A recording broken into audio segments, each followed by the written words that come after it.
Y este Diolcos era una sección de 7 a 8 kilómetros en donde los barcos llegaban ahí como en una rampita y había personas, como más de 100 personas que arrastraban los barcos. De hecho, se dice que es como una de las primeras ideas como para como tren, algo así, de las primeras ideas en aquel entonces de un tren. Entonces las personas y a veces con animales arrastraban de algunas horas los barcos por tierra para llegar al otro extremo en vez de dar toda la vuelta por la península. ¿Ok? Ahora, recordamos también, ahorita les digo por qué estamos recordando esto o por qué les estoy enseñando esto. Recordamos también que los corintios tenían maestros de la retórica, les decían sofistas o se llamaban sofistas. Tenían seguidores leales, causaban divisiones, como en el caso de la iglesia, porque unos le iban a unos y otros le iban a otros, como en el caso de la iglesia que había buenos retóricos, si se puede decir así, y algunos de los de la iglesia le iban más a Pablo, otros le iban más que a Cefas y a Apolos. Entonces había como este tipo de situaciones, ¿no?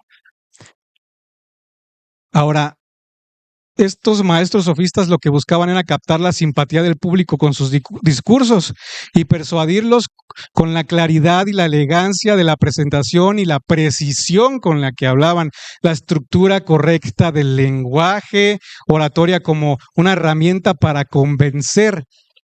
También buscaban esta riqueza y estatus y la autopromoción y el éxito propio. Normalmente recordamos también que una de las cosas que había en Corinto era la prostitución sagrada en el templo de la diosa Afrodita.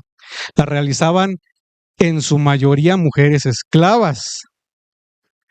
De hecho, como era un centro de comercio tan grande, Corintio, ahí donde estaba la franja que les digo, el istmo, por ahí traficaban incluso esclavos y los llevaban precisamente al templo, para venderlos al templo de la diosa Afrodita. Generalmente había esclavas en el templo sirviendo como prostitutas sagradas, o se les dice, en Corintio les decían hieródula, para que no se oiga tan feo. Entonces, los que traficaban estas mercancías y otras mercancías más de manera internacional, tenían en cuenta que había compradores de mujeres en Corintio para buscar consagrarlas a Afrodita. Algunas lo hacían de devoción propia y muchas también eran entregadas como ofrendas de los mismos ciudadanos. Entonces era una fuente de ingresos grande para Corinto este tipo de prácticas. Se cree que había más de 1000 servidoras sagradas en el templo y la presencia de estas mujeres le daban a Corintio una reputación como de ciudad de los placeres fáciles.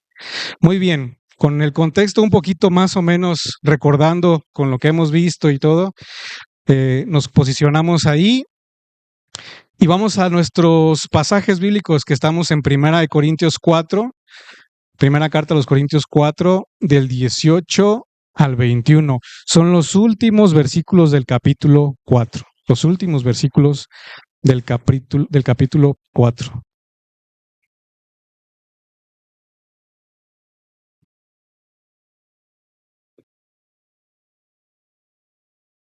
Primera carta a los Corintios 4 del 18 al 21.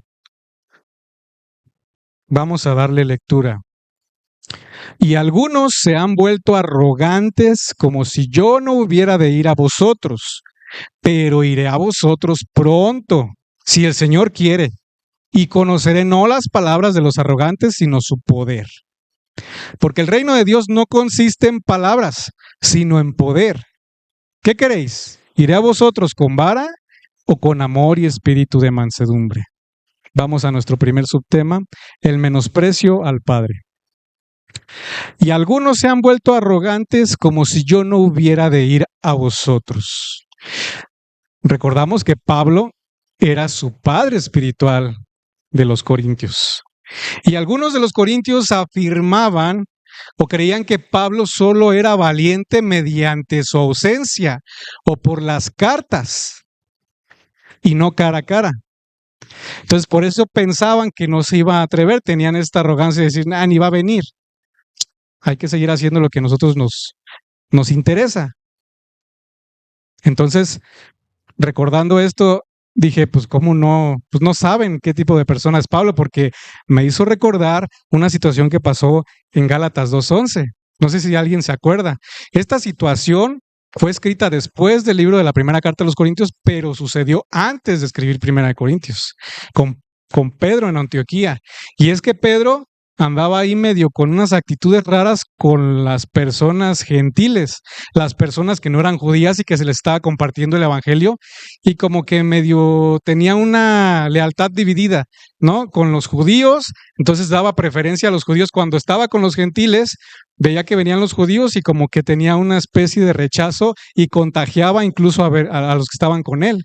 Entonces Pablo ve esta actitud y va y lo confronta. Cuando Pedro fue a Antioquía, lo enfrenté cara a cara porque sus propias acciones le condenaban. Entonces no vemos a un Pablo timidón, no vemos a un Pablo como que le va a dar miedo, como que no es congruente con lo que está escribiendo. Sí, lo dice en carta, pero cuando viene, pues está chaparrito, no asusta. No, Pablo confronta con fuerza y corrige lo que tiene que corregir. Pablo no es un cobarde ante la situación que debe de enfrentar con la iglesia, ¿no? Entonces, ellos no sé si lo sabían, pero Pablo no es así, ¿no? Pablo tenía, pues, la autoridad del poder de Dios. Y recordamos que un versículo antes, con lo que leíamos, con lo que nuestro hermano Sergio nos predicaba el domingo pasado, él había enviado a Timoteo. Dice el versículo anterior, por esto mismo os he enviado a Timoteo, que es mi hijo amado y fiel en el Señor, el cual os recordará mi proceder en Cristo, de la manera que enseño en todas partes y en todas las iglesias. Es decir, Timoteo fue en representación de Pablo para ver si estaban haciendo lo que tenían que hacer cuando les llegó la carta. Y esa presencia de Timoteo era similar a la de Pablo. Por algo manda Timoteo. Como Pablo estaba muy ocupado con sus agobiantes deberes en Éfeso, entonces por el momento, ¿sabes qué, Timoteo? Pues ve a ver qué está pasando. Y después regresas y me dices, ¿no? ¿Cómo les está yendo? Porque dice Pablo, iré pronto si el Señor quiere, y conoceré no las palabras de los arrogantes, sino su poder. Porque el reino de Dios no consiste en palabras, sino en poder. ¿A qué se refiere esto? El reino de Dios no consiste en palabras, sino en poder. Y las palabras de los arrogantes no, tiene que ser poder. Bueno, aquí la palabra poder en el griego significa dunamis. Dunamis, que es un poder en acción para ejecutar milagros. La palabra dunamis, un poder en acción para ejecutar milagros. Es una fuerza que produce una señal, una potencia que hace una maravilla. De hecho, de la palabra dunamis viene también la palabra dinámico, que precisamente es una manifestación de gran energía, fuerza o capacidad para desarrollar una actividad o un movimiento. ¿Ok? Entonces, de hecho, podemos imaginarnos este tipo de poder como si tuviéramos un carro. Entonces le ponemos el poder que le da la movilidad. ¿Qué vendría siendo? ¿Alguien tiene alguna idea de cuál sería el poder para que pueda moverse ese carro? La gasolina. Sin gasolina el carro no se mueve. Entonces, este poder está en el carro, le pones el combustible y entonces el carro puede hacer una dinámica en donde cobra gran energía y fuerza y capacidad para desarrollar una actividad o un movimiento. A eso se refiere dinamismo. Lo que produce un movimiento, lo que produce una manifestación externa, lo que produce cambios. Si no produce nada, solo son palabras vacías. ¿Ok? Más o menos ahí vamos. Vamos a nuestro segundo subtema, que es la congruencia de la fe. La congruencia de la fe. Ok, retomamos nuevamente. El griego dunamis, poder en acción para ejecutar milagros. En el contexto de Pablo no necesariamente se refiere a milagros o demostraciones como las que hacía Jesús, sino al poder para transformar las vidas, el poder del Espíritu Santo. El poder del Espíritu Santo, porque el reino de Dios no consiste en palabras nada más, sino en poder. Es ese poder del Espíritu Santo que cuando estabas estático, inmóvil en tu muerte, quieto en tu putrefacción, aplica ese poder el Señor mediante el Espíritu Santo y te hace una nueva criatura y te transforma y te da vida para que tengas poder para manifestar que estás vivo. Un poder que muestra una vida transformada. Entonces Pablo lo que quiere decir a los corintios es, necesito ver el poder que supuestamente las palabras tendrían que tener. No nada más palabras vacías. Imaginemos por un momento una persona, una relación, un matrimonio que no tenía vida cristiana ni al Espíritu Santo en sus vidas. Y entonces la esposa, cuando llega el marido de trabajar, le dice, amor, ¿me puedes ayudar a lavar los baños en lo que preparo la cena? Y entonces el marido, ¿cómo responde? ¿Qué?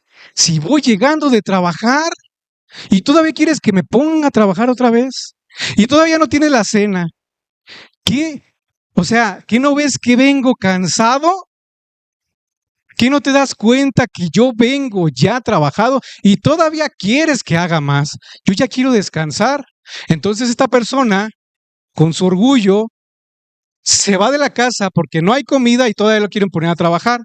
Entonces se va, puede que busque a algunos amigos, se vaya a cenar por ahí, no sabemos si va a regresar o no, pero tiene un enojo incontrolable por esta situación. Ahora, imaginemos que se hacen cristianos y que el esposo se hace cristiano. Y entonces todo cambia, ¿verdad? Ya somos nuevas criaturas, entonces ya nuestra manera de conducirnos es diferente, ¿verdad? Ya no puede ser lo mismo. No. Llega el esposo, la misma situación, amor, ¿me puedes ayudar a lavar los baños en lo que hago la cena? Porque pues necesito de tu ayuda. Y ¿qué? ¿En serio? ¿Quieres que te vengo cansado y todavía quieres ponerme a trabajar y todavía no tienes la cena? O sea, pero yo, ¿qué no me entiendes? Y entonces toma otra vez esta actitud, se va enojado, pero hay algo que está golpeando su corazón constantemente. Ahí está. Regresa, regresa. No está bien lo que estás haciendo. Y él va con su enojo y paz en el corazón, taladrando una sensación que no lo puede dejar tranquilo. ¿Qué está pasando con él? Ya no es el mismo. Él ya no es el mismo. Es el Espíritu Santo que está empezando a trabajar con él, empezando a taladrar en su corazón, diciéndole que ya no va a disfrutar lo que antes hacía. Ya no te voy a dejar tranquilo disfrutando lo que antes hacías. Lo que antes amabas, ahora lo odias. Y aunque de repente tu carne te impulse a eso, ahí voy a estar yo, taladrándote para que regreses, para que no hagas lo que antes hacía y que no lo disfrutes. Ese poder empieza a trabajar, empieza a dar muestras visibles, empieza a sentirse. Y posteriormente, en una situación en donde se supone que ya ha crecido esta persona, que lleva varios años en el cristianismo, pasa lo mismo. ¿Qué se esperaría? Amor, ya sé que vienes a trabajar, pero ¿me apoyas, por favor, lavando los baños? En lo que hago de cenar para terminar al mismo tiempo y... Sí, amor, está bien. Ahorita los lavo. De todas maneras, en lo que los lavo está la cena y me echo un bañito y sí, claro que sí, con gusto. Es más, te apoyo con los niños. ¿Qué más ocupas?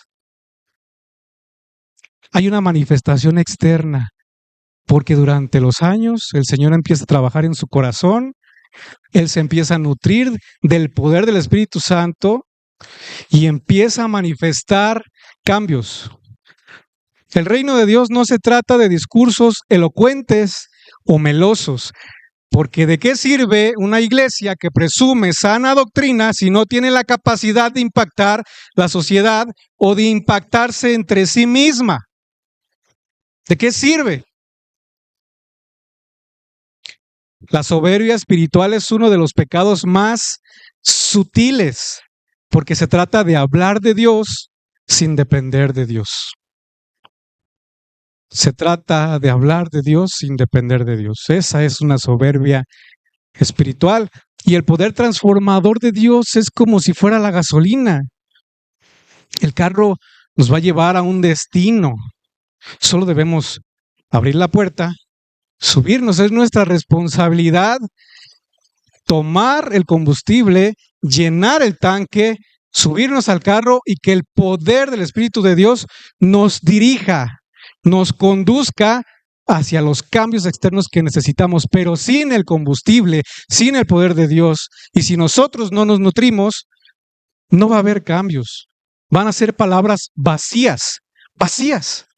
Imagínense, un carro sin combustible es un carro vacío, por muy hermoso que esté.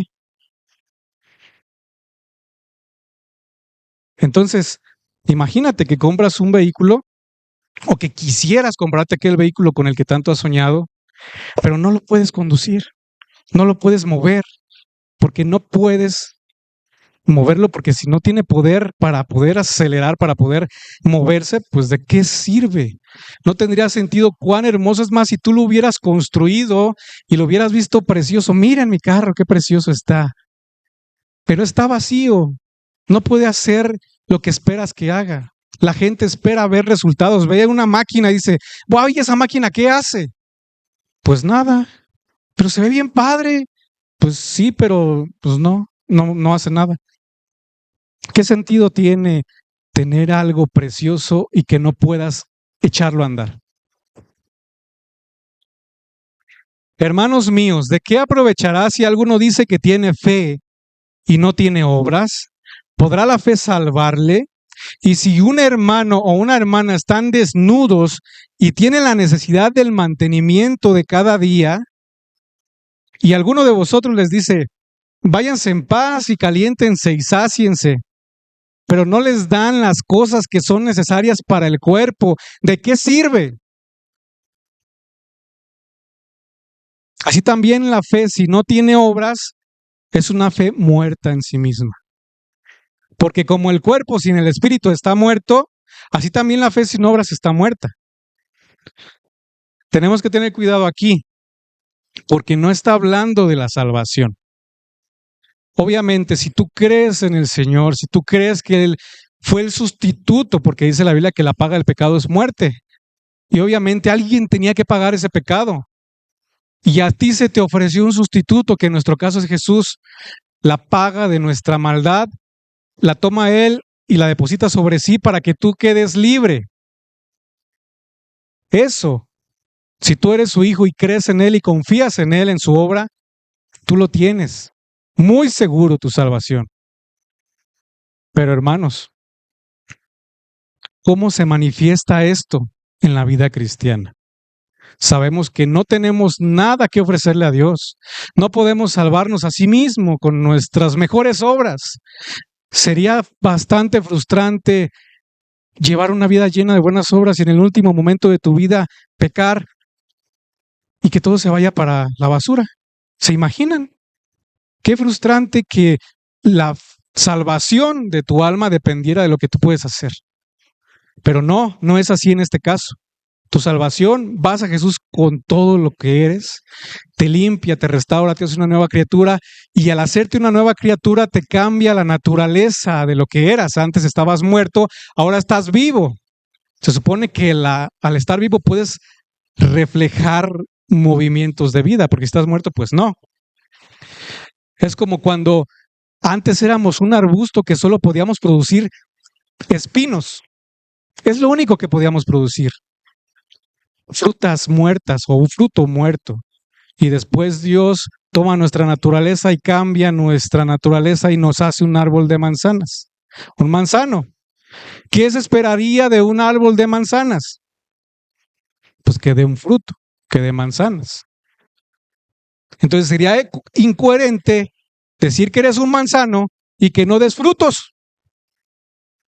Sería incoherente, no porque tengas que usarlo para ganarte el favor de Dios, no, sino que el fruto es el reflejo de lo que Dios ya hizo en ti. Ese es el fruto. Dios ya actuó en ti, Dios ya te transformó y te llenó del poder del Espíritu de Dios. Entonces, lo congruente es que como tienes una nueva naturaleza, pues muestres nuevas cosas, nuevos frutos, nuevos cambios, que no te quedes como estabas.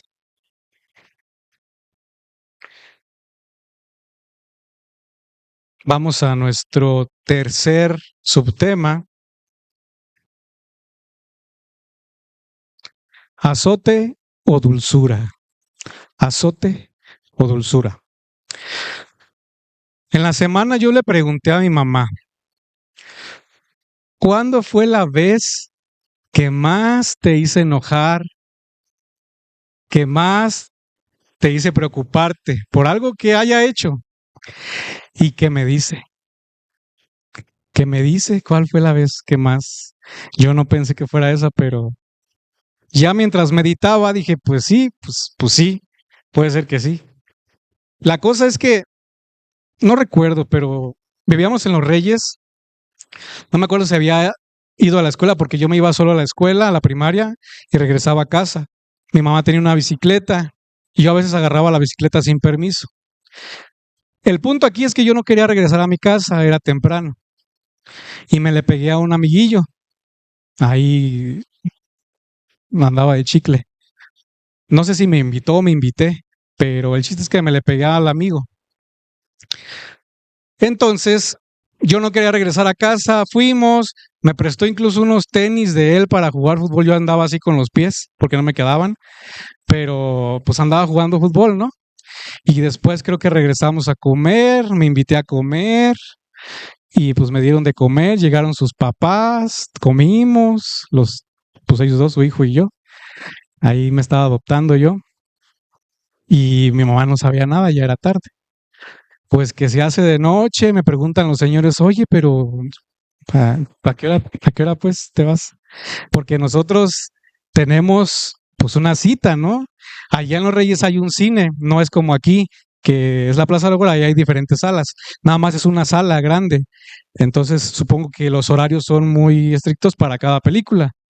Bueno, ellos tenían que ir al cine en su cita romántica. Y pues les dije es que no sé dónde vivo, porque no me quería ir. Entonces, no sé cómo le hicieron, si contactaron a mis papás o no, ya era noche. Y me dice, síguenos, y tenía una moto, y pues ahí voy en la bicicletilla, dije, vas a ver a dónde me llevan. Y ya, ay no, qué vergüenza, pero bueno, ya fui, lo seguí y llegamos a mi casa. Creo que en ese entonces mi mamá había salido fuera y regresó, o no me acuerdo, pero el chiste es que estaba preocupada. Y ya era noche, y veo a mi papá y a mi mamá, porque recién ahí andaban también mis papás echando pegue, ahí pues conociéndose y todo eso, ¿no? Entonces, pues ya lo vi ahí, y vi a mi mamá, pues no sé, como triste, llorando, y ya vi que platicaron con los señores poquito, y yo atrás como de que no me quería ni pasar, ya sabía cómo me iba a ir, no sin tariza que me dio mi mamá. Me dice, pásate, pues ya ahí voy, pues no sabía ni dónde esconderme. Ah, pero qué vergüenza, ¿verdad? Ahora, ya que les dije mi testirrollo, ¿por qué mi mamá estaba así? Pues porque quería que yo estuviera bien, porque le generé una preocupación por mi bienestar. Y la disciplina que me dio aquel día fue para no exponerme otra vez al peligro. ¿Por qué? Pues porque me amaba. Además de que la hice enojar, pues porque me amaba. Entonces, hasta ahora en la semana caigo que sí, yo no sabía que le había causado tanto dolor a mi mamá en esa ocasión. Pues imagínense todo el día sin saber dónde está tu hijo y aquel haya perdido bien a gusto y tú, pues ¿dónde está? O lo secuestraron o se ahogó porque me llevaba a los ríos por ahí en las bicis también con unos amigos. O se ahogó en el río, pues, no sé, o sea, muchas cosas seguramente pasaron por su mente. Y pues ya que llegué, oh, pues ahora sí, ahí te va la buena reprendida. Dice el versículo 21. ¿Qué queréis? ¿Iré a vosotros con vara o con amor y espíritu de mansedumbre?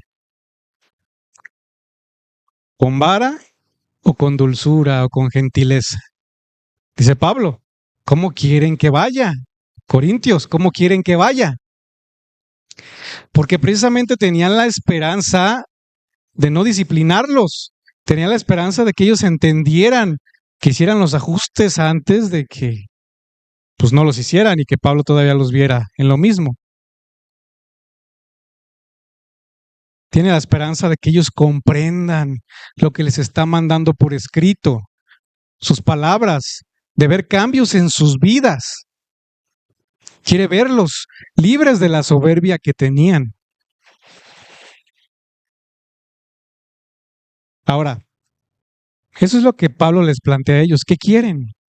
¿Vara o dulzura? ¿Vara o gentileza? ¿Azote o qué quieren? ¿Cómo quieren que llegue? Ya mi mamá me estaba esperando con la vara ya, pues ya había hecho lo que había hecho, ¿no? Dice Hebreos 12. Además, ¿habéis olvidado la exhortación que como a hijos se os dirige? Hijo mío, no tengas en poco la disciplina del Señor, ni te desanimes al ser reprendido por Él, porque el Señor al que ama, disciplina y azota a todo aquel que recibe por hijo. Es para su corrección que sufren. No los trata como a hijos. Dios los trata como a hijos, porque ¿qué hijo hay a quien su padre no lo disciplina? ¿Qué hijo hay? Pues no tendría padre si no lo disciplinaran, si no hubiera quien lo disciplina. Y esta palabra me llamó la atención, disciplina. Del griego se traduce como un látigo, como un azote, como cuando Pilato mandó a Jesús a azotar. A ese tipo de disciplina no se refiere a una disciplina que te imparte conocimiento, como cuando vas al gimnasio, vas a adquirir una nueva disciplina de ejercicio y el instructor está, sí, tienes que hacer esto. Ah, ok, gracias. Y ya lo haces. No, se trata de impartir severa disciplina, severo azote. Unos varazos, hermanos, en pocas palabras. Es a lo que se refería Pablo. Y la palabra griega de vara significa vara, palo, de madera. Unos buenos.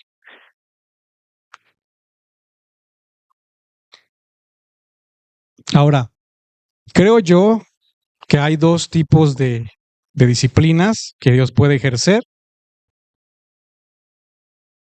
Y es precisamente la disciplina correctiva o la disciplina preventiva.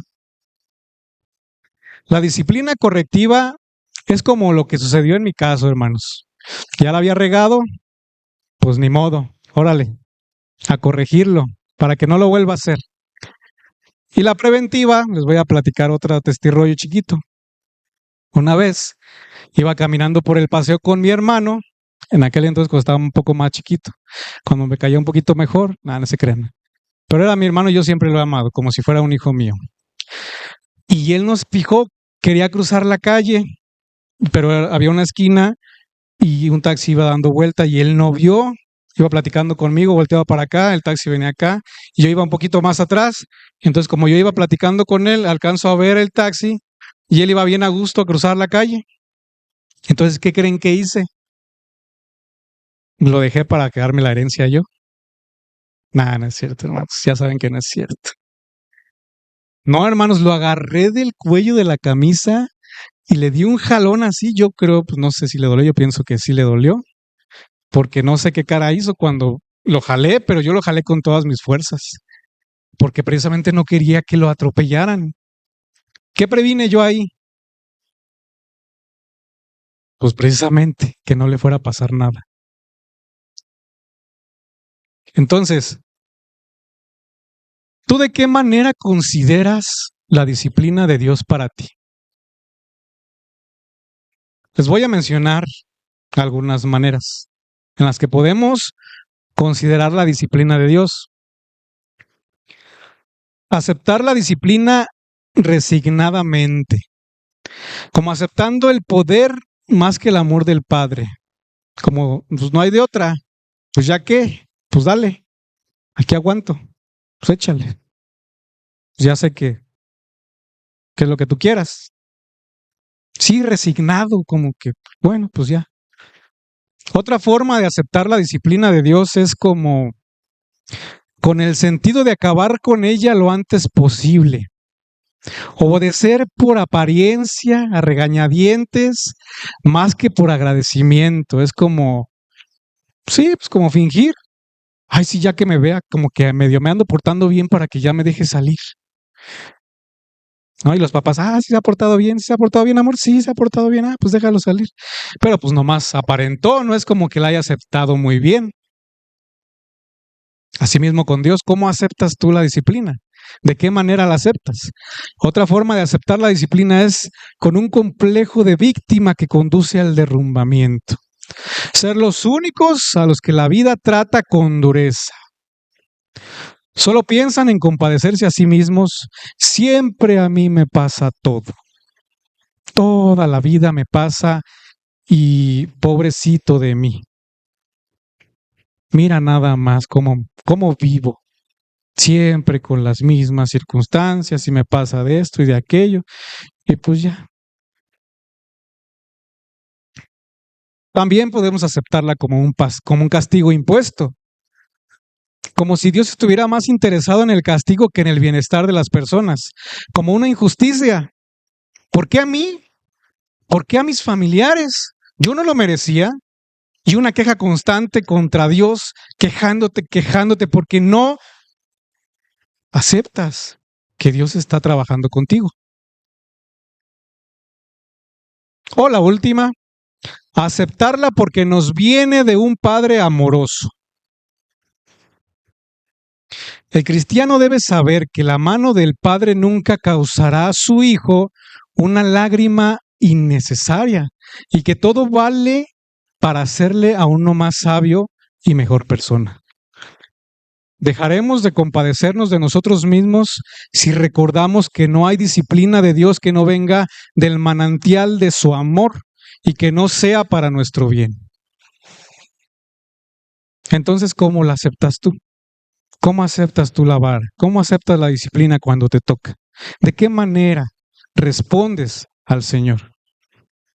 San Jerónimo, un padre de la iglesia de los más influyentes por ahí del siglo IV y V después de Cristo, como San Agustín y Crisóstomo, se le atribuye esta cita.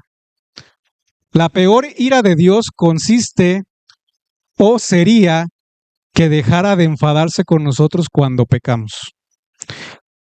¿A qué se refiere esto? Es como si no tuviera el amor de Dios.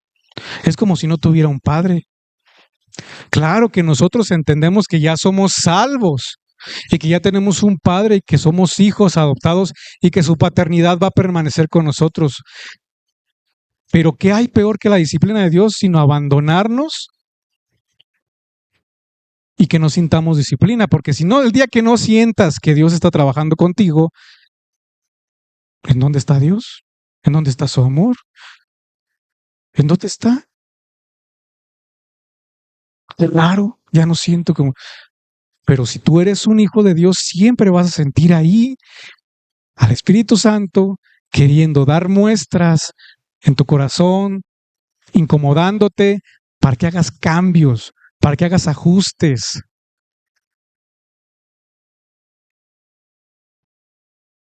No es amor puro, sino egoísta el que se abstiene de actuar y hablar con fuerza cuando está en juego intereses eternos. No es amor puro, sino egoísta el que se abstiene de actuar y hablar con fuerza cuando están en juego intereses eternos. Pablo no se intimidaba por enfrentar a las personas o a los corintios.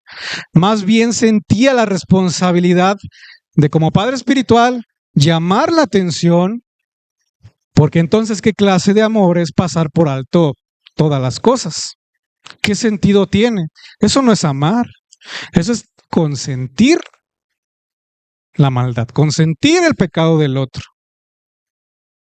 Un líder como Pablo debe saber encarar las injusticias con el debido amor y fuerza necesaria. Y asimismo nosotros, hermanos, estamos llamados. Obviamente, nosotros tenemos que acercarnos y exhortarnos cuando veamos algo que no va bien. Primero preguntar, oye, ¿cómo estás? Oye, ¿por qué esto? Oye, ¿por qué aquello?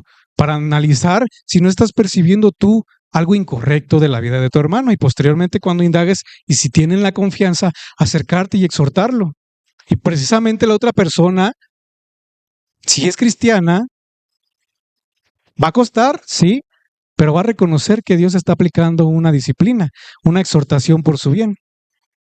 Entonces, sí, hermanos, somos llamados a confrontarnos, a animarnos, a exhortarnos y a perdonarnos. Porque obviamente Pablo está preocupado por los corintios. No es una exhortación nada más para que se le quite, porque me cae gordo. Le voy a decir lo que le tengo que decir, porque ya es necesario que le digan algo. No, estás preocupado por la persona y vas a tener la mejor de las actitudes posibles para acercarte y ayudarla. Lo demás depende de la otra parte. Entonces, no sería señal de amor si el padre dejara hacer al hijo lo que le diera la gana, sin preocuparse. Más bien sería señal de que el padre no considera a estos como sus propios hijos. Ahora entienden el título, el amor de la disciplina. El amor de la disciplina. Sin disciplina no hay amor. Y tú como padre lo sabes, tú como madre lo sabes. Cada que disciplinas a tu hijo, sí, de repente se te sale pues algo de enojillo por ahí, pero estás preocupado por tu hijo y quieres el bien para él. Lo mismo Dios contigo, te quiere prevenir de muchas cosas. Así que nosotros tenemos esta responsabilidad de ser instrumentos de Dios para prevenir a alguien del mal, con amor, con determinación, de hacer ver la necesidad del hermano, como estar allí en la corrección y dar consuelo y aliento en su disciplina. Ahora, ¿cómo identificamos la disciplina de Dios en nosotros mismos? Pudiéramos imaginar, por ahí veníamos platicando con Sergio hace ratito, y creo que es un buen ejemplo para ponerlo. Imagínese que usted va a ser la primera vez que va a introducir a su cuerpo una droga, siendo cristiano. Entonces, como usted conoce de la palabra de Dios, conoce de los principios de Dios, o tendría que, ya sabe que le va a hacer mal y que posiblemente le va a traer consecuencias a futuro. Entonces, digamos que a esta persona le llega la tentación, algunos amigos de antes, ¿sabes qué? Pues échate uno, nunca la ha probado, pero no sabe qué va a pasar después, si se le va a hacer un vicio o no. Entonces, digamos que es más fácil caer a la tentación mientras menos estemos pegados con Dios, mientras menos tiempo invirtamos en la oración, en la lectura y en el canto al Señor, pues menos vamos a saber cuáles son los principios que le agradan a Dios, cuáles son los principios que como hijos debemos de llevar para terminar en un buen fin. Ahora, si este joven cristiano no lo conoce, no invierte tiempo en su vida espiritual, no tiene disciplinas espirituales, puede ser que caiga en la tentación, que tome aquel cigarrillo a pesar de lo que pueda pasar. Entonces Dios ahí actuando de manera preventiva por medio del Espíritu Santo, espera, no lo hagas, regresa, huye, ven a mi palabra, ven a la oración, te estoy queriendo hablar. Y ahí el Espíritu Santo tocando, antes de que lo hagas. Ahora lo haces. ¿Y qué sucede? Parte de las consecuencias de tu pecado precisamente son disciplina. Cada cosa que hacemos tiene una consecuencia. Dios lo ha establecido así. Dios así lo determinó, Dios así lo definió. Sea una cosa buena que hagas, trae un resultado. Sea una cosa mala que hagas, trae un resultado. Entonces, si este muchacho toma la ligereza el tomar de este cigarrillo sin saber que se le puede hacer una adicción, sin saber que puede ir a parar a un centro de rehabilitación, sin saber que va a dejar de ser responsable por su trabajo, por su esposa, si es que tiene esposa, que va a dejar de ser responsable de todo y que va a gastar todo su dinero en el vicio. Pero ahí estaba Dios antes diciéndole, espera, no lo hagas. Y se le hizo la adicción. Y el muchacho, estoy seguro que no está feliz. Lo que va a hacer es tomar de este placebo y estar instalándolo en su cuerpo, la adicción instalándola en su cuerpo, para que pase lo feo de lo que está viviendo, para medio marearse el mismo. Ahora, no solamente son las consecuencias pueden ser acá, que te puede dejar medio mal. Entonces, parte de la consecuencia de nuestros actos es la disciplina de Dios. Y si Dios es tu Padre, no te va a dejar. De hecho, es un caso que vamos a ver después en el capítulo 5, es precisamente esta situación con una persona que pasó en la iglesia de Corintio. Algo vamos a ver ahí de esto que les estoy diciendo. Pasó una situación así. Y vamos a ver cómo Pablo actuó con esta persona. De manera correctiva ya, no preventiva, correctiva. Y duele más porque en el proceso las consecuencias son dolorosísimas. Y al final te vas a encontrar con el amor de Dios, sí, pero va a doler más. Vas a sentir el azote, vas a sentir el varazo.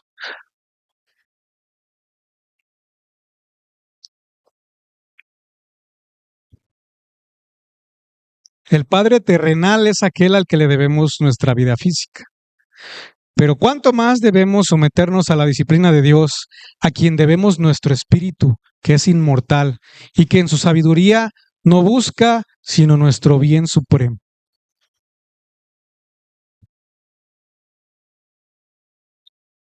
Estando convencido de esto, que el que en ustedes comenzó la buena obra, la perfeccionará hasta el día de Jesucristo.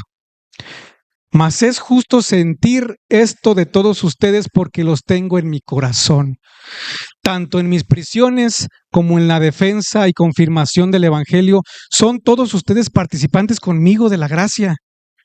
Pues Dios me es testigo de cómo los añoro a todos ustedes con el profundo amor de Cristo Jesús. Y esta es mi oración, que su amor abunde aún más y más en conocimiento y en todo discernimiento, para que aprueben lo mejor, a fin de que sean sinceros e irreprensibles en el día de Jesucristo, llenos del fruto de justicia, fruto que viene por medio de Jesucristo y para gloria de alabanza de Dios. Vemos aquí una carta, un pedacito de la carta que Pablo habló a los filipenses. Pero yo estoy seguro que este mismo cariño, que este mismo amor que tenía por los filipenses, lo tenía por los de Corinto. Estoy seguro que Pablo estaba convencido de que los amaba. Estaba convencido de que eran cristianos, de que eran sus hijos, pero estaban haciendo las cosas mal.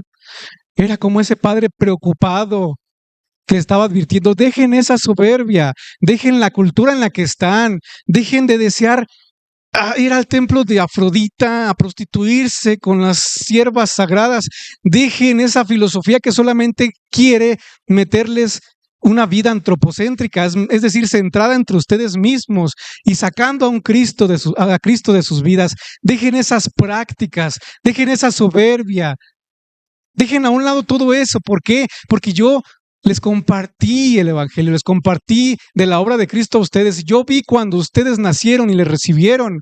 Yo vi cuando el Espíritu Santo impactó en sus corazones, pero ahora no los veo así. Y el reino de Dios no consiste en palabras solamente, en buenas palabras, en cómo se escucha un discurso elocuente. Consiste en ver reflejado lo que dicen. Consiste en que ustedes produzcan precisamente en las personas que los oyen eso, vida.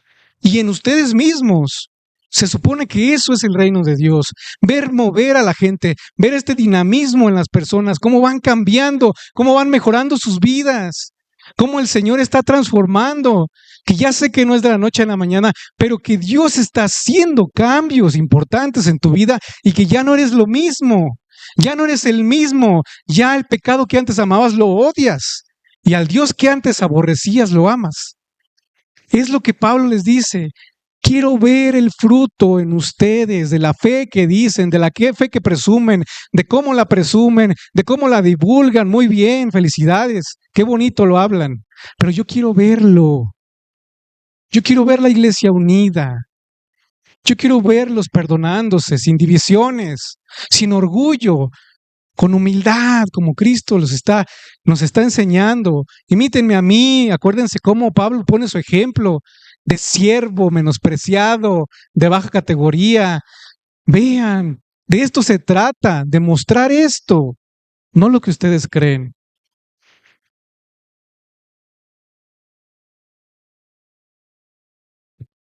Entonces, mis hermanos, considerando lo que hemos escuchado el día de hoy, ¿qué es lo que tú prefieres? ¿Un azote o la dulzura de parte de Dios? Porque es diferente ser probados, ¿eh? Una cosa es ser probados y otra cosa es ser disciplinados. La prueba viene de parte de Dios para hacerte crecer.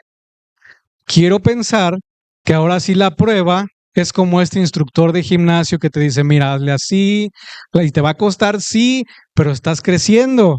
No hiciste nada malo, solo te están instruyendo en una disciplina nueva, en la prueba de que saques adelante lo que ahora eres. Pero la disciplina es cuando estás haciendo algo que no debes de hacer o cuando Dios te quiere prevenir de algo que no debes de hacer. Como cuando Dios te dice, no hagas eso, no es el tiempo, espérate, espérate. No es el tiempo todavía. Entonces, es que yo ya quiero. Es que yo ya no aguanto. Ya, que pase, porque yo ya no estoy acostumbrado a esto, entonces quiero que ya suceda. Y Dios te dice, no, espérate. Y precisamente no te esperas. Y entonces viene la corrección, más fuerte, con vara, sí. ¿Pero por qué? Porque Dios precisamente está preocupado por ti, porque Dios te ama, porque Dios quiere que estés bien, porque es un Padre amoroso y te tiene que dar. ¿Qué prefieres, azote o dulzura? O que Dios llegue precisamente, o ver a Dios que está complacido como eres con su buen siervo y fiel, estás haciendo las cosas bien, muy bien, hijo. Esta dulzura que te da más poder para seguir actuando conforme a su voluntad. Entonces, ciertamente tenemos una responsabilidad muy grande de ser congruentes con nuestra fe, ser congruentes con lo que creemos, porque una fe sin obras es una fe muerta. Tenemos que ver el fruto de los años en donde Dios ha trabajado en nuestro corazón para quitar el orgullo, la ira, el desprecio y todo tipo de cosas que estorban para ser iglesia. Sé congruente con tu fe. Tienes el poder. Ya tienes el poder, ya tienes el combustible. Solo te falta nada más ser responsable en subirte al carro y dejarte llevar. No tengas que estar frenando y frenando y frenando el carro porque no vas a avanzar. Dios quiere que llegues a tiempo.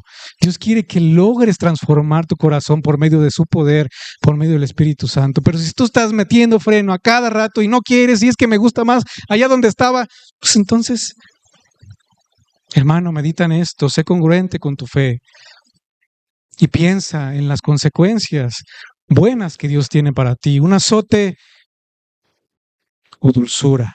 Y no menosprecies a tu Padre. No menosprecies a tu Padre. No menosprecies a los que te aman y los que se preocupan por ti. No menosprecies al que te manda un mensaje para saber cómo estás, con las mejores intenciones de poder ayudarte. Es que nada más me quiere criticar. No sabemos, solo Dios conoce las intenciones del corazón. Hay quienes nada más para murmurar, sí, pero hay quienes de verdad se preocupan por ti y quieren que te vaya bien. Y es un medio de gracia que Dios pone en la iglesia para que precisamente tú corras de la manera adecuada y pues que no te toque vara. No tiene nada de malo, hermanos, que podamos dejarnos exhortar o orientar por alguno que otro hermano.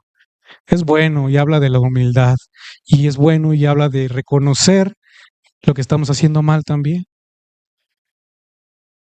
No menosprecies la disciplina de tu Padre o los medios que Dios usa para corregirte. No los menosprecies, hermano. ¿Cuánto tiempo llevo?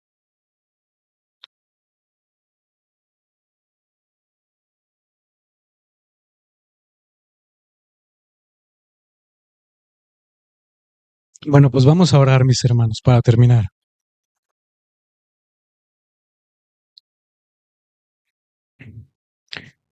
Señor, te agradecemos por todo lo que tú nos muestras.